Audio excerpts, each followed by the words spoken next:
Hamdan wa syukran lillah, salatan wa salaman ala Rasulillah. Asyhadu an la ilaha illallah wa asyhadu anna Muhammadar Rasulullah. La haula wa la quwata illa billah. Kembali kita memperbaharui rasa syukur kita kepada Allah Subhanahu wa taala. Sampai detik ini Allah masih titipkan kepada kita rezekinya. Mudah-mudahan dengan rezeki-rezeki yang seperti ini kita semakin taat, kita semakin ikhlas beribadah kepada Allah Subhanahu wa taala, dan mudah-mudahan dalam keadaan rezeki yang seperti ini cara Allah mengambil kita dalam keadaan husnul khotimah. Shalawat dan salam kepada Nabi besar Muhammad sallallahu alaihi wasallam. Allahumma shalli ala sayyidina Muhammad wa ala alihi wa sahbihi ajmain. Bapak Ibu sidang jemaah yang dirahmati Allah Subhanahu wa taala, alhamdulillah tadi sudah dibacakan oleh Ustaz Ali Harun dan Ustaz Haji Safrin Al-Quran surat At-Taubah ayat 103 sampai ayat 105. Lalu bagaimana ini keterangannya nih Bu ya tentang surat At-Taubah ayat 103 sampai ayat 105 ini? Kepada Buya waktu ya. Bismillahirrahmanirrahim. Assalamualaikum warahmatullahi wabarakatuh.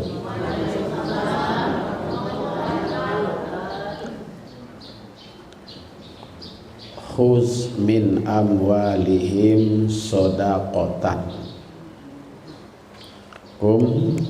Khuz min amwalihim shadaqah. Itu ayat yang pertama. Tutahhiruhum wa tuzakkihim biha. Yang ketiga, wa sholli alaihim. Innas sholawataka sakunnal lahum. Wallahu basirum wallahu sami'un alim. Khuz itu adalah perintah. Khuz itu adalah perintah. Ambillah olehmu. Yang ngambil itu siapa? Dan yang diambil itu orangnya siapa pula? Dan guna diambil itu apa namanya? Ada tiga di situ. Ada subjek, ada objek, ada orang pelaku, ada orang yang objek pelaku, dan yang ketiga ada barang. Nah, gitu. Oleh ulama-ulama dalam Islam, khuz itu adalah pemerintah. Khuz itu adalah penguasa. Siapa mereka penguasa itu? Bisa RT, bisa RW, bisa lurah, bisa camat, bisa wali kota, bisa gubernur, bisa presiden. Ada lagi yang boleh memahaminya, khuz itu penguasa itu ada dua. Penguasa formal, penguasa non formal. Penguasa formal itu adalah pemerintah. Penguasa non formal itu adalah ulama. Nah, persoalan muncul adalah ketika bahagian penguasa yang terkait dengan ulama, nah itu ada dua bentuk pengambilan itu. Yang satu adalah penguasa formal, maka dia mengambil kepada orang-orang yang ada di bawah kekuasaannya. Sementara pengambilan oleh ulama adalah diambil oleh ulama kepada orang yang di bawah kekuasaannya pula. Dua teori di situ.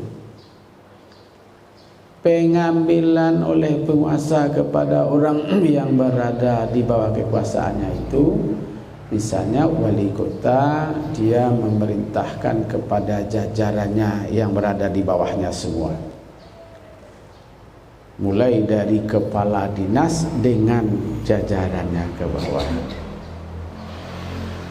mulai daripada kepala dinas, kabid, KTU, KASI dengan staf yang berada di bawah mereka yang kita sebut dengan PNS atau ASN. Nah, kemudian ada yang diambil oleh ulama.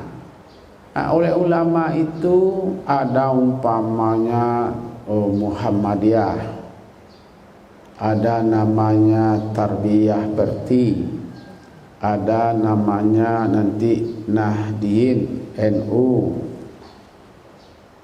Nah, ada lagi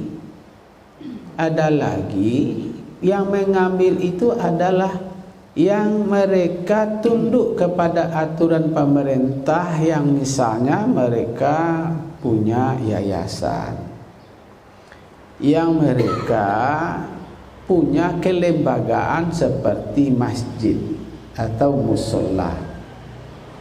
Nah, ini yang perlu kita dudukkan dulu. Jika kita ini di bawah langsung secara teritorial, secara kekuasaan birokrasi, maka PNS itu dia diambil zakatnya oleh wali kota. Walaupun namanya badan amil zakat itu adalah bentukan atau buatan daripada wali kota, gubernur, bupati atau presiden. Maka adanya namanya Badan Amil Zakat Nasional Pusat, Badan Amil Zakat Nasional Daerah, ada namanya Amil Zakat Kabupaten Kota. Oke saja. Ini supaya umat Islam ini tidak bingung zakat ini diberikan kepada siapa. Ada yang di bawah namanya ulama. Di bawah ulama itu ada lembaga-lembaga yang mendukung keulamaan itu tadi.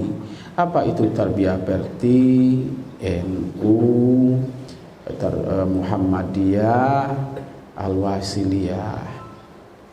Ya, karena yang menunjuk ulama itu orangnya, dan tokoh-tokoh yang terkait dengan kehidupan beragama tadi, seperti madrasah-madrasah, seperti pondok-pondok pesantren, seperti para intelektualitas agama.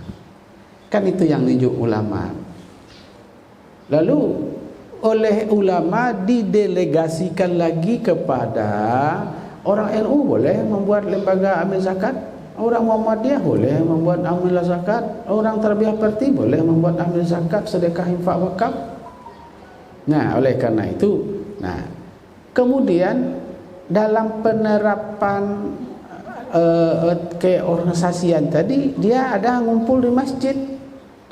Maka ketua masjid boleh pula membuat lembaga amil zakat untuk lingkungannya itu tadi. Apakah zakat mal atau itu zakat fitrah. Nah, kenapa?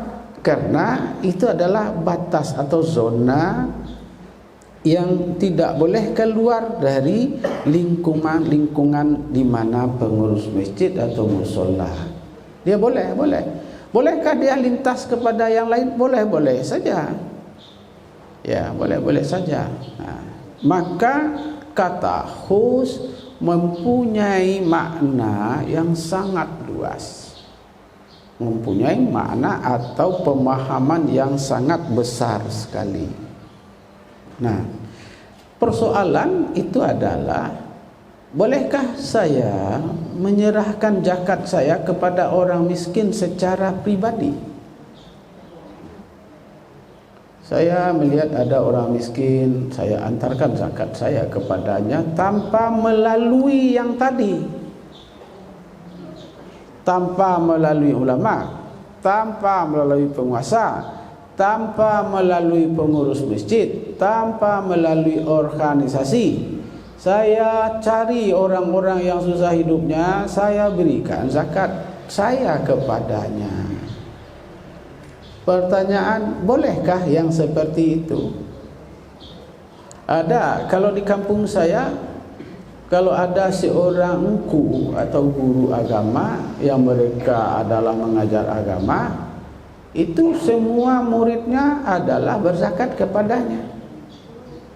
Ada yang mengantarkan padi, ada yang mengantarkan beras, ada yang zakat fitrah. Aib bagi mereka, malu bagi mereka ketika mereka menyerahkan zakatnya bukan kepada gurunya. Nah, kan menarik cerita-cerita yang seperti ini. Kenapa? Karena dia ulama, karena dia guru ngaji. Ibnu Sabil ya? Hah? Masuk iya, kategori. Dia masuk Ibnu Sabil, dia masuk fisabilillah menurutnya. Pertanyaan, siapakah yang menunjuk dia Ibnu Sabil? Siapakah yang menunjuk dia fisabilillah? Atau siapakah yang menunjuk dia amil? Tidak ada, dia saja yang menyatakan dirinya amil. Nah, ini yang terjadi di negara kita ini dibanding dengan negara-negara Timur Tengah. Padahal potensi zakat itu adalah triliun.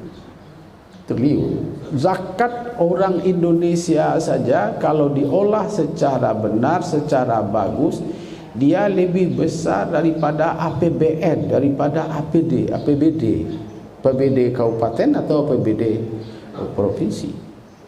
Dia bisa menghidupkan umat ini, menghidupkan masyarakat ini dengan zakat. Tapi zakat tadi terpencar-pencar, yang terolah secara profesional, tidak terolah secara baik. Nah, maka kata khus itu kan sedikit saja kajian kita. Khus min amwalihim, ambil olehmu. Siapa itu?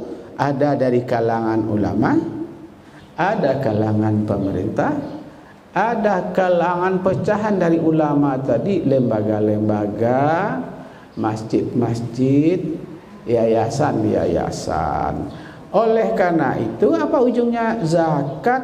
Karena begitu banyaknya lembaga-lembaga itu, semua zakat yang dipungut oleh masyarakat harus disetujui, diakui oleh penguasa.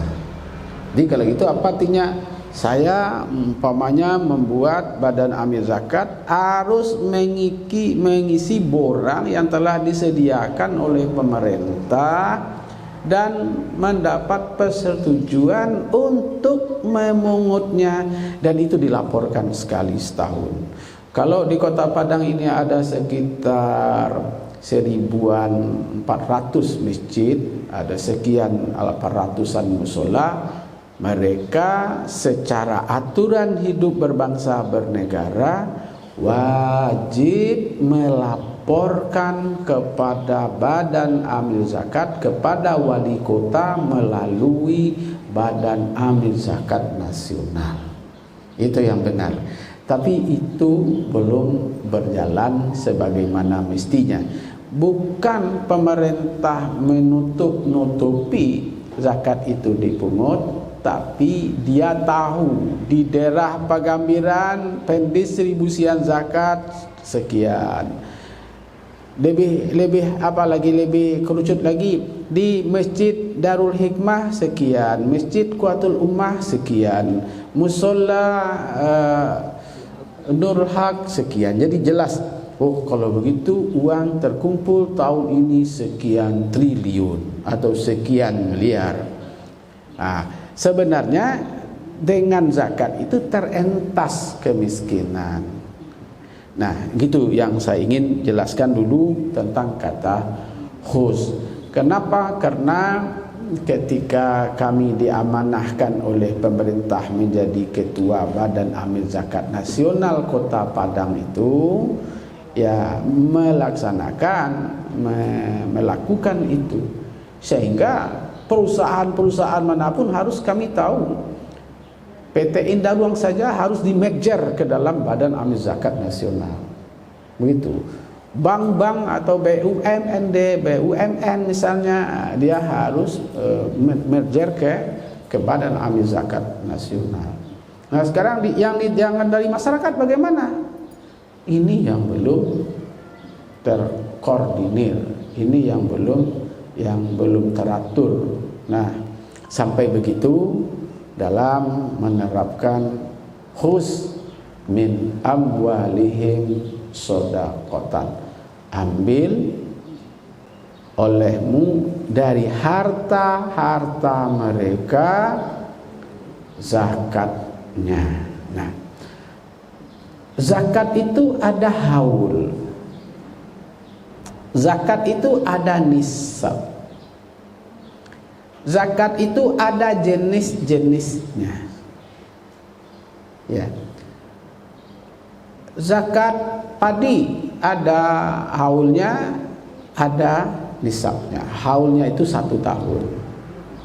Nisabnya itu adalah 100 katidian padi, itu sudah 1 keluar zakatnya 10%. Jenisnya ada zakat emas, ada zakat deposito, ada zakat pertanian, ada zakat perak, ada zakat profesi, ada zakat perusahaan, ada zakat dari harta rikas atau karun, harta yang dapat besar, itu wajib dizakatkan.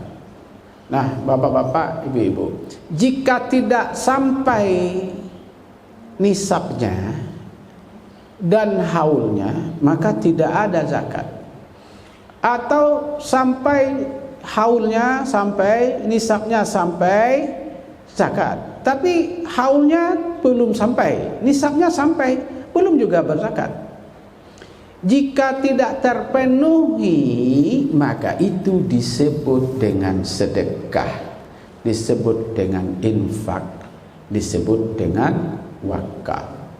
Nah, bapak-bapak, ibu yang saya hormati, maka ini harus duduk di dalam pemahaman kita. Jika sampai nisab dan haulnya, zakat namanya. Jika tidak sampai haul dan nisabnya, namanya sedekah. Apalagi namanya? Wakaf, infak. Apa yang ingin Allah kejar di sini? Apa yang Allah harapkan dari sini? Bahwa setiap kita yang memiliki harta, bahwa di dalam harta kita itu ada hak orang lain, ada hak orang lain. Itu kajian saya yang pertama. Masya Allah wa tabarakallah. Sebagian dari harta kita ada hak orang lain.